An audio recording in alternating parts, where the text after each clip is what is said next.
LAC पर भारत के अटल रुख के आगे झुका चीन। पूर्वी लद्दाख में टकराव कम करने पर बात बनी। मोल्डो में कल हुई भारत चीन बातचीत में सहमति बन गई है। सूत्रों के मुताबिक 22 जून को भारत और चीन के बीच कमांडर स्तर की बातचीत अच्छे माहौल में पूरी हुई थी। सोमवार को भारत और चीन के बीच मोल्डो में लेफ्टिनेंट जनरल स्तर की दूसरी बैठक करीब 11 घंटे चली।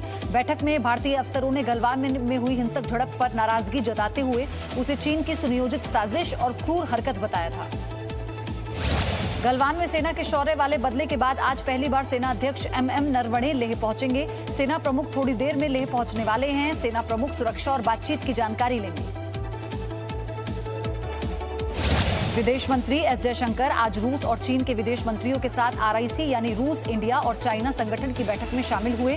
विदेश मंत्री वीडियो कॉन्फ्रेंसिंग के जरिए बैठक में शामिल हुए। गलवान में झड़प के बाद राजनयिक स्तर पर पहली बार भारत और चीन आमने सामने हुए। चीन के झूठे प्रचार तंत्र पर अमेरिका ने बड़ी कार्रवाई की है। चीन की कम्युनिस्ट पार्टी के नियंत्रण वाले 4 मीडिया संस्थानों को राजनयिक मिशन का दर्जा दिया गया। अमेरिका ने चीन पर तनाव बढ़ाने का भी आरोप लगाया। कमांडर स्तर की बातचीत में भारत ने चीन से साफ कर दिया था कि लद्दाख में चीन को अपने सैनिकों को अप्रैल वाली यथास्थिति पर लाना होगा। इस बैठक में भारत ने पूर्वी लद्दाख के पेंगोंग झील पर यथास्थिति बरकरार रखने को कहा था।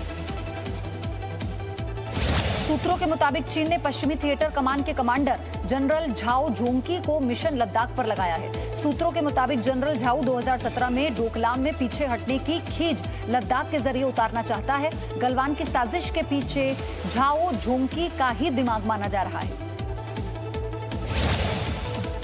एक नया वीडियो सामने आया है जिसमें भारत और चीन के सैनिकों के बीच झड़प होती हुई नजर आई। ये वीडियो सिक्किम के नाकुला का बताया जा रहा है। हालांकि जी न्यूज इस वीडियो की पुष्टि नहीं करता। नाकुला में इसी साल 9 मई को चीन के सैनिकों ने भारत के सैनिकों के साथ धक्का मुक्की की थी। भारत चीन सीमा पर तनाव को देखते हुए भारतीय सेना ने लद्दाख में तोपों की तैनाती बढ़ा दी है। लद्दाख में भारतीय सेना के तोपों को बड़ी संख्या में एलएसी की तरफ जाते हुए देखा गया। भारत चीन तनाव के बीच रक्षा मंत्री राजनाथ सिंह 3 दिन के दौरे पर रूस की राजधानी मॉस्को पहुंच गए हैं। राजनाथ सिंह रूस के 75वीं विजय दिवस परेड में शामिल होंगे। द्वितीय विश्व युद्ध में जर्मनी पर सोवियत रूस की जीत के जश्न में विजय दिवस मनाया जाता है। भारतीय सेना का 75 सदस्यीय दल भी शामिल होगा।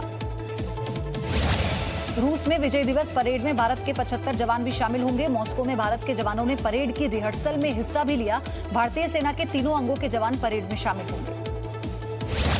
राजनाथ सिंह मॉस्को में भारत और रूस के बीच रणनीतिक साझेदारी को लेकर चर्चा कर सकते हैं। सूत्रों के मुताबिक Bharat S-400 anti missile system की डिलीवरी में तेजी लाने के लिए रूस पर दबाव डाल सकता है। राजनाथ सिंह रूस से Sukhoi 30 MKI, MiG-29, T-90 tank और किलो क्लास सबमरीन के उपकरणों की जल्द सप्लाई की मांग करेंगे।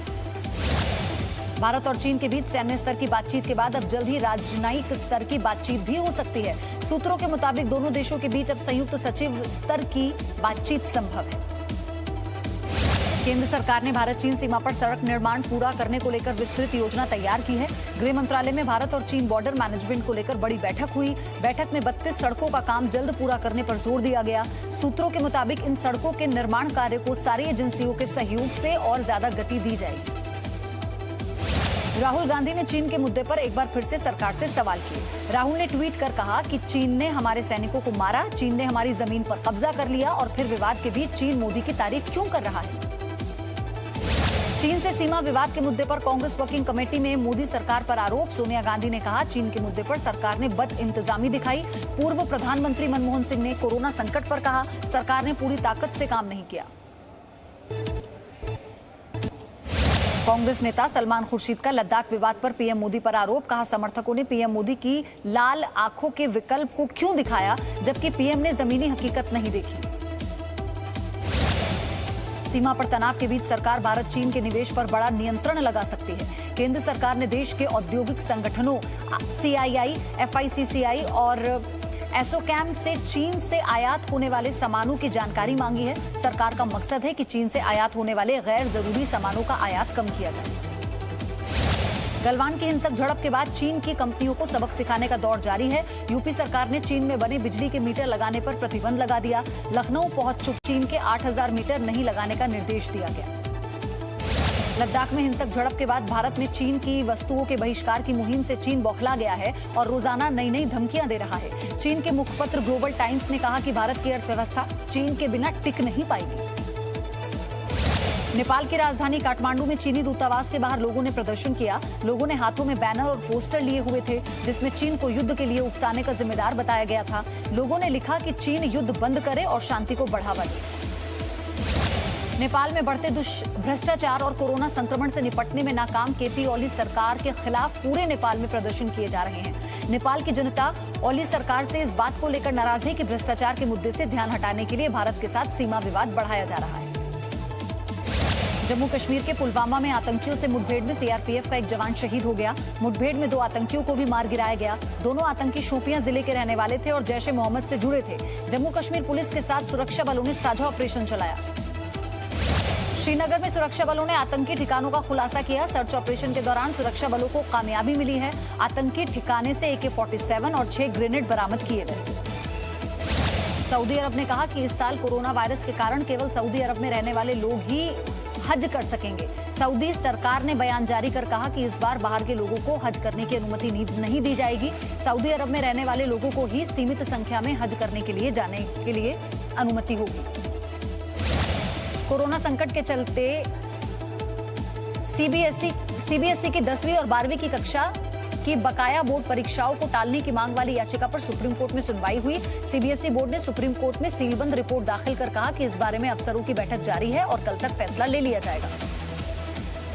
जगन्नाथ रथ यात्रा को सुप्रीम कोर्ट से मंजूरी मिलने के बाद आज ओडिशा के पुरी में रथ यात्रा शुरू हो गई। भगवान जगन्नाथ भाई और बहन के साथ मौसी के घर रवाना हो गए।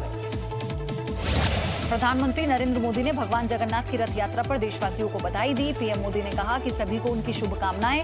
श्रद्धा और भक्ति से भरी यह यात्रा देशवासियों के जीवन में सुख, समृद्धि, सौभाग्य और आरोग्य लेकर आए। भोपाल में बीजेपी सांसद प्रज्ञा ठाकुर की तबीयत खराब हो गई। प्रज्ञा ठाकुर श्यामा प्रसाद मुखर्जी की पुण्यतिथि पर आयोजित एक कार्यक्रम में पहुंची थी। सीएम शिवराज सिंह चौहान भी इस कार्यक्रम में मौजूद थे। कुछ देर बेसुध रही साध्वी प्रज्ञा ठाकुर को सुरक्षा कर्मियों और कार्यकर्ताओं ने संभाला। बीजेपी के राष्ट्रीय अध्यक्ष जेपी नड्डा ने दिल्ली में श्यामा प्रसाद मुखर्जी की पुण्यतिथि पर उन्हें श्रद्धांजलि दी। नड्डा ने कहा कि डॉक्टर मुखर्जी की मौत रहस्यमयी स्थिति में हुई थी। हमने नेहरू सरकार से जांच की मांग की लेकिन उसे नकार दिया गया। आखिर ऐसा क्या कारण था कि डॉक्टर मुखर्जी की मौत की जांच नहीं कराई गई। बीजेपी के महासचिव सुनील देवधर ने कहा कि देश को एक और अखंड बनाने के लिए डॉक्टर श्यामा प्रसाद मुखर्जी ने अपना बलिदान दिया, लेकिन जवाहरलाल नेहरू की वजह से जम्मू कश्मीर भारत का अभिन्न अंग नहीं बन सका। मोदी सरकार ने अनुच्छेद 370 खत्म करके डॉक्टर मुखर्जी के सपने को साकार कर दिया। कोरोना की पहली आयुर्वेदिक दवा बनाने का पतंजलि ने किया दावा। योग गुरु स्वामी रामदेव ने कोरोनिल टैबलेट लॉन्च की। स्वामी रामदेव ने कहा ट्रायल में 7 दिन में 100% मरीज ठीक हुए। कोरोना संक्रमण के बढ़ते मामलों के बीच देश के लिए राहत की खबर। देश में कोरोना से ठीक होने वालों की दर लगातार बढ़ रही है। अब ये दर बढ़कर 56.37% हो गई। देश में कुल 4,40,215 कोरोना संक्रमित हैं, जिनमें से 2,48,190 मरीज ठीक हो चुके हैं। देश में 24 घंटे में कोरोना संक्रमण के 14,933 नए मामले सामने आए। 312 लोगों की मौत हो गई। देश में अब तक 14,011 कोरोना संक्रमितों की मौत हो चुकी है, जबकि 1,78,014 लोग अभी भी कोरोना संक्रमित हैं। यूपी में आगरा में कोरोना संक्रमण पर अपने बयान को लेकर कांग्रेस महासचिव प्रियंका गांधी कानूनी संकट में घिर गई हैं। प्रियंका गांधी ने कहा था कि आगरा में 48 घंटे में भर्ती हुए 28 मरीजों की मौत हो गई। जिला प्रशासन ने प्रियंका गांधी को नोटिस जारी कर कहा कि 48 घंटे में 28 मौत की खबर असत्य और निराधार है। प्रशासन ने चेतावनी दी कि यदि 24 घंटे में इस बयान का खंडन नहीं किया गया तो उनके खिलाफ कार्रवाई होगी। कोरोना वायरस के संक्रमण के मामले में दिल्ली अब दूसरे नंबर पर पहुंच गई है। दिल्ली में कोरोना संक्रमितों की संख्या 62,655 हो गई, जो अब तमिलनाडु से ज्यादा है। दिल्ली में कोरोना से अब तक 2,233 लोगों की मौत हो चुकी है। यूपी के कानपुर के एक बालिका शेल्टर होम में 57 लड़कियों के कोरोना संक्रमित मिलने के बाद राष्ट्रीय मानवाधिकार आयोग ने यूपी के डीजीपी और चीफ सेक्रेटरी को नोटिस भेजा। इनमें से 5 लड़कियां गर्भवती पाई गई और एक HIV पॉजिटिव है। जांच में पता चला कि कोरोना केस मिलने के बाद भी शेल्टर होम को सील नहीं किया गया। ये शेल्टर होम यूपी सरकार चलाती है।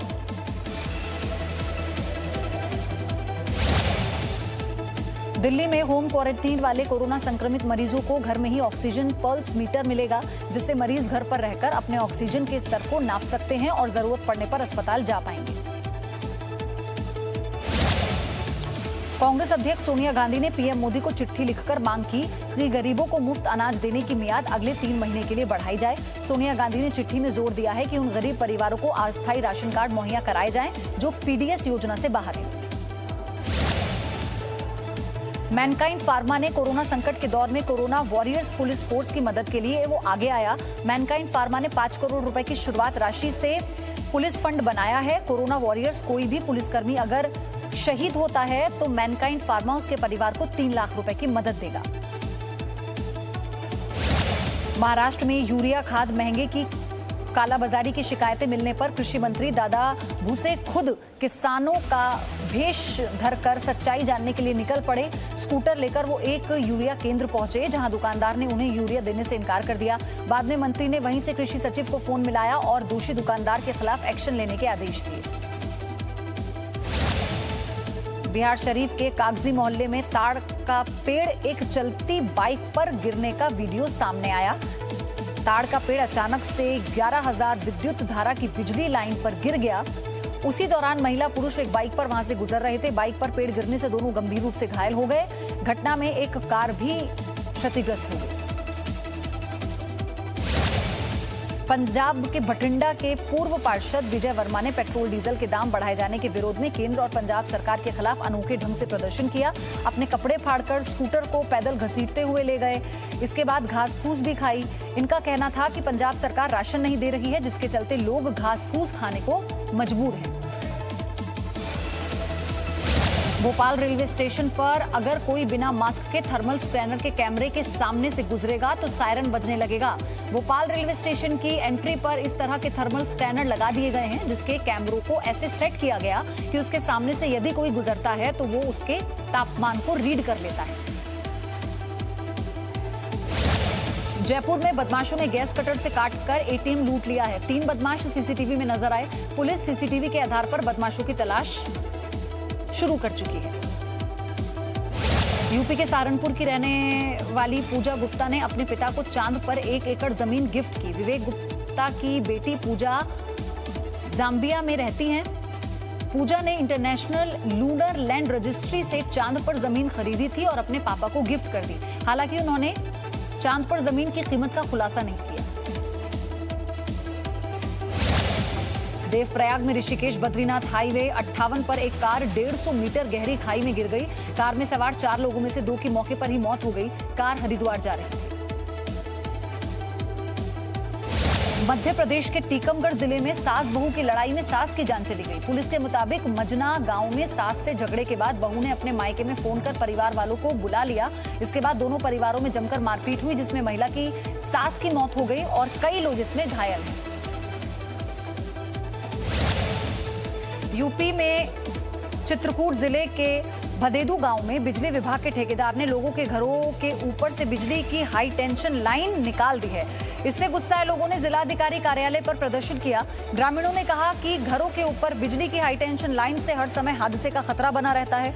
उन्होंने प्रशासन से बिजली की लाइन शिफ्ट करवाने की मांग की। Presenting B News app available on Google Play and App Store. Download it now.